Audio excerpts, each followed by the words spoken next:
Hi, magandang gabi po. At ayan na nga, tapos na po kaming kumain.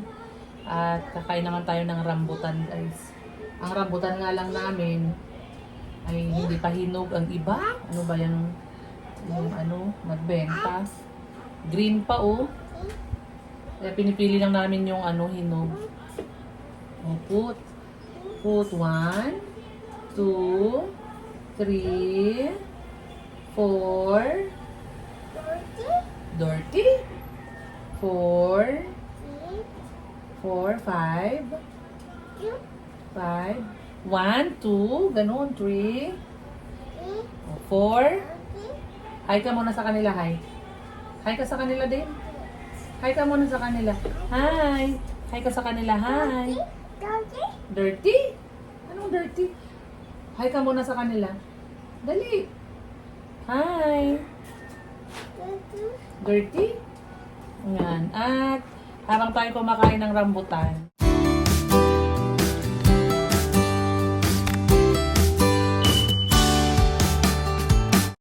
Ayan, kukumustahin natin si Neri sa kanyang unang araw ng pasok dahil kahapon ay general orientation pa nila kahapon.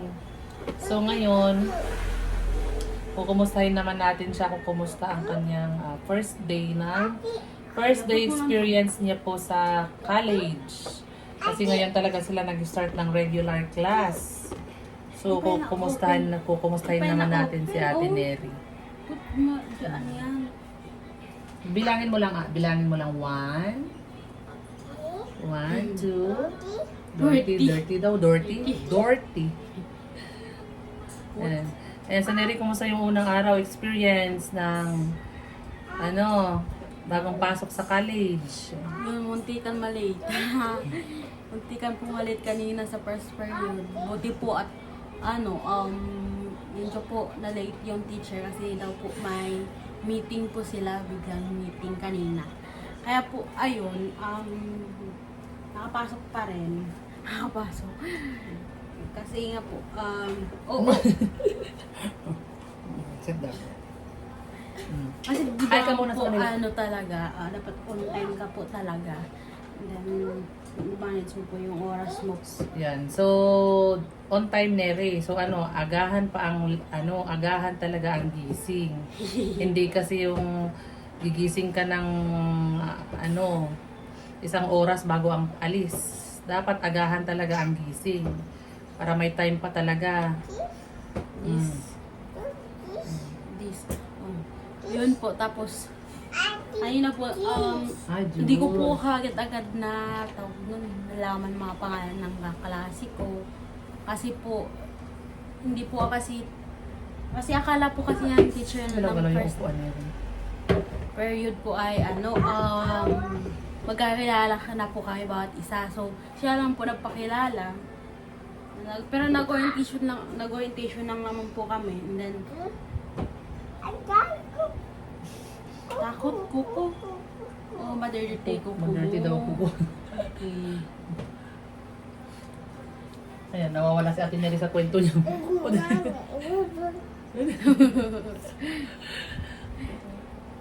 Ayun, sana ba ako din? Sana ako din.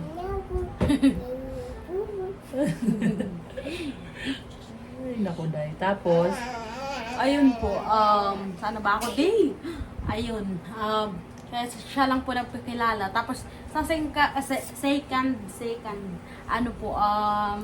subject naman po ay, doon na po kami nagpakilala bawat isa. Kasi nga po, tinanong po kami kung kung magkakilala na po ba kami. Kasi pagkapasok po niya, hindi na po kayo nagkwento-kwentuhan. Pero kasi tapos na po kami nagkwentuhan po bago po siya dumating kasi may time naman po kami 30 minutes ata po yun 30 minutes para magpahinga kasi nga po galing po kami sa isang building tapos second ano po yun? second period. No, hindi po. Second floor? Second floor sa isang building.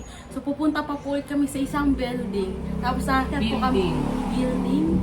Building. Tapos, aakyat pa po kami doon sa fourth floor.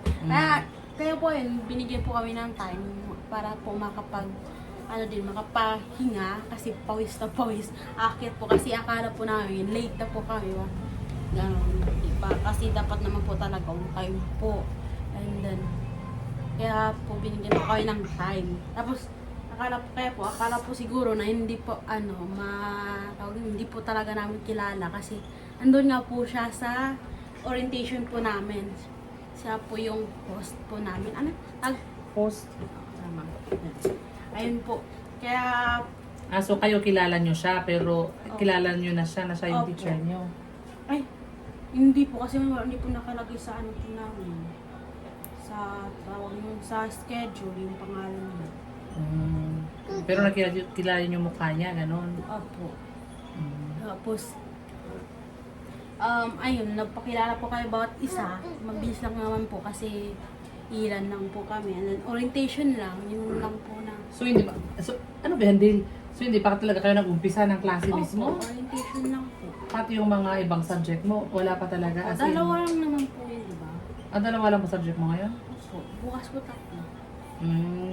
So as in wala, yung dalawang subject, orientation pa din.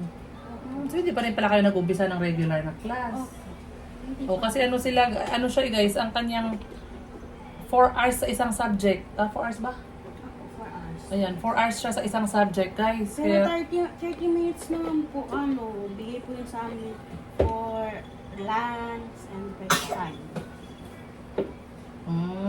Tapos ginawa po namin ng second period, hindi na po kami, bumaba, hindi na po kayo bumili. Kasi nga, ang layo-layo po. hindi kayo bumili? Opo, Ay, kasi baon diba, naman na kayo. Bakit pa kayo bibili? hindi, sa break time po. Edi kaya nga, ngayon, wag ka nang, edi kumuha ka ng, may binili ka ng Tapos, biskwit dyan para di hindi ba ka galing- napunta ang kantin. Opo, galing po kami 4th floor, tapos bababa pa, tapos nasa isang building pa po yung, yung canteen. Tapos, mahaba pa po pila. So, pinili na lang po namin, doon na lang po kayo sa school. Sa room, nagkwento-kwentuhan na lang. So hindi pala talaga sila nag-umpisa guys. Orientation pa din. So anong ginawa niyo doon sa natitirang oras? Di ba 4 hours, 30 minutes break time? Opo, yung tagal po kasi matapos orientation kasi iba-iba pong rule sa room. Kailangan i-discuss bakit kailangan ng ganito. yun ang buong diniscuss niyo sa buong period. Opo. Tapos naman po yung tawag mabilis lang po natapos. Tapos pumunta ulit sa taas. Parang mga 30 minutes po agad kami pumunta sa taas. Bali, 1 oras po, namin, pahinga sakit. First period, papunta sa taas. Tapos, nung break time din, 30 minutes. Ganun. Hindi pa rin pala sila nag-umpisa guys. Siyempre, ganun talaga. Kailangan talaga kayong ma-orient eh. Pero akala ko kasi tapos na yung kahapon ang lahat ng orientation. So parang Kasi mag-regular class na kayo. Yung pala yung orientation lang po kahapon yung general. Hindi siya sa yung room. per subject. Kasi iba-iba naman po ng grading yung teacher. May ibang teacher po na 20% po yung attendance. May ibang po teacher 30% po yung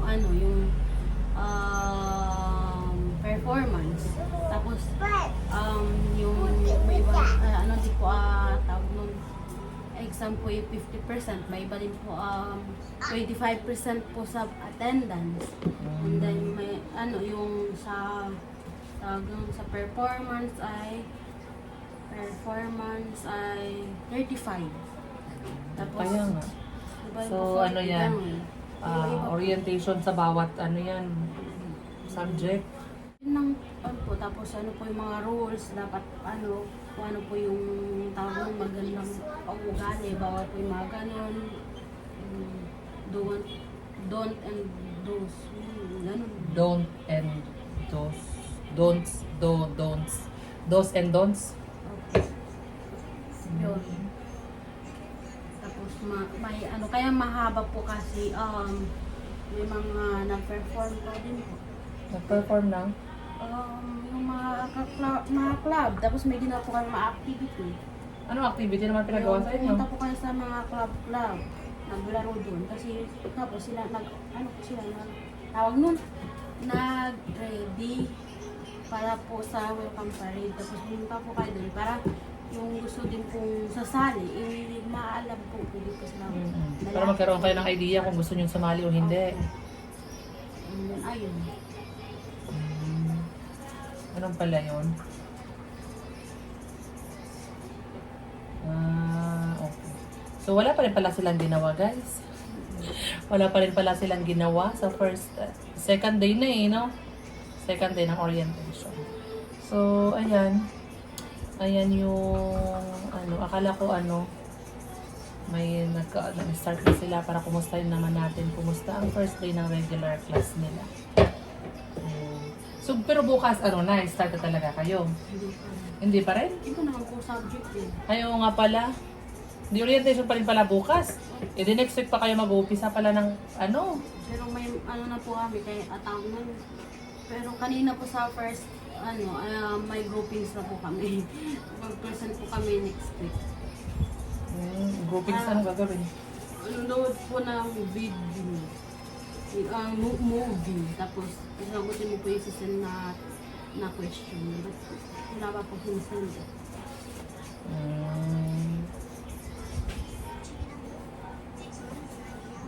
Ayan.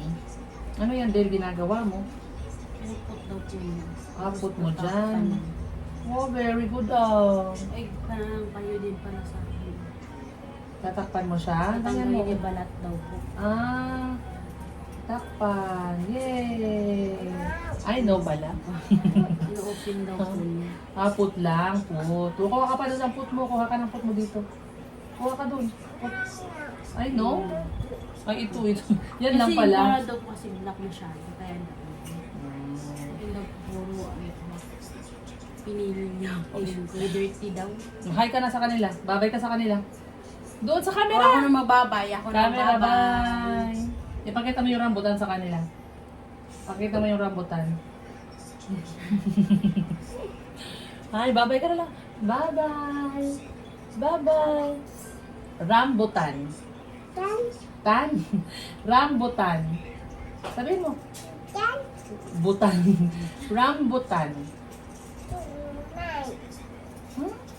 Rambutan. O, sabihin mo. Eat tayo ng rambutan. Eat ng rambutan. Sabihin mo. Ito. Oh. Ayan guys, so yun lang po yung update.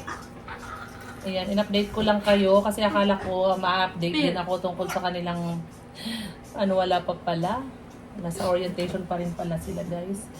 So, ayan guys. O, yan lang po yung update. Bye-bye po. Bye-bye din. Bye-bye ka na Ate Dane. Dane. Ayan mo, bye-bye. Bye-bye sa kanila. Bye. Bye-bye ka doon. Bye-bye! Bye-bye. Group 4 po ako kanina sa cleaners. Paano yung paglinis niyo? Di ba isang meet naman po namin. So, every week ay yung cleaners. Like ngayon, week 1 namin ngayon. So, cleaners, group 1, tapos sa week 2, group 2 namin. Weekly ang paglilinis niyo. Ano ba yan? Pero Tama yung na din. paglilinis Tama na. Daw po namin doon sa room. Ito. I-include na daw po yun sa sa duty hours. Sa duty niyo. Hindi, ayun, para mabawas-bawasan. So, ayan na guys. Bye-bye na po. Naglilig-alig na si Den. Bye-bye. No daw. Pero isang oras lang po yun. Isang oras. Yung pwede ilagay sa duty hours sa paglilinis ng room. Pag-cleaners. Paano yun? Okay lang po yung madami yung subject. Diba, 9, no? Sa isang linggo, 9, ka-9 ka. So, ayan guys, bye-bye na po. Bye-bye. Salamat po sa panonood. Bye.